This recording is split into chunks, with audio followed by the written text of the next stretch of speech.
Question 2 says, by first using appropriate identities, solve the equation 5 cos 2 theta cosec theta equals 2 for 0 degrees less than theta less than 180 degrees.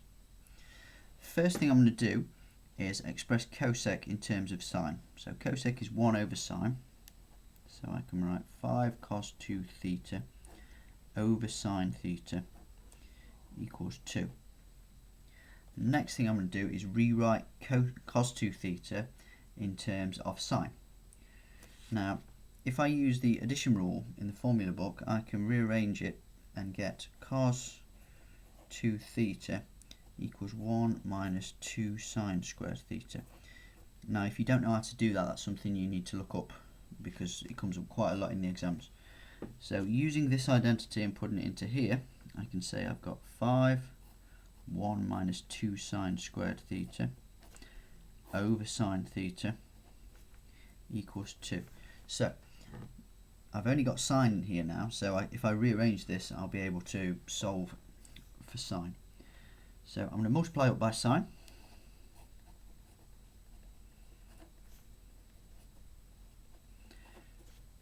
I'm going to expand out my brackets.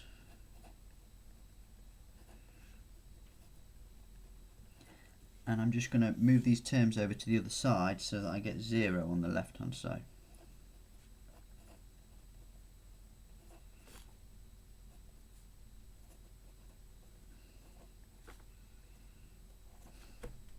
So I've got a quadratic I need to solve here. It won't factorise, and I can tell that quite quickly by doing b squared minus 4ac. If I do that, so b squared is 4 minus 4 times 10 times 5,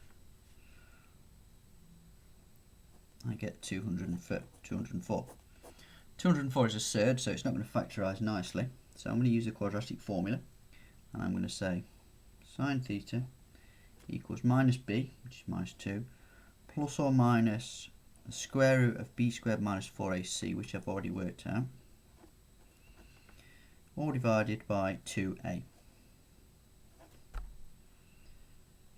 So if I put that into my calculator, I'm going to do the positive version first. So I've got sine theta equals minus 2 plus root 204 over 20. And if I do that, I get 0.614. Carries on a bit more. I'm going to keep on using the long version of this in my calculator, but I don't need to write the whole thing down. And then I'm going to find theta by doing inverse sine of that.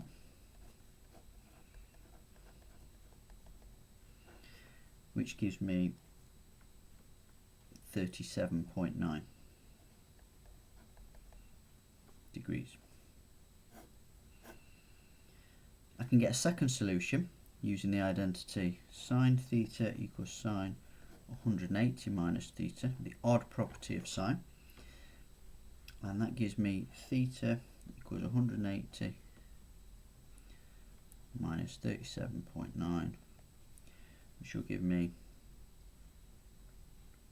142 to 363. Okay. Now I could do the negative version of this, so I could do minus 2 minus root 204 over here. But when I do that, I would actually find that it's not in the region. So I don't need to do that. So my solutions are 37.9 and 142, both in degrees. It's a good idea to write the solutions at the bottom of the page when you've got them, so it's really clear where your answer is. Okay, that's all there is to question 2.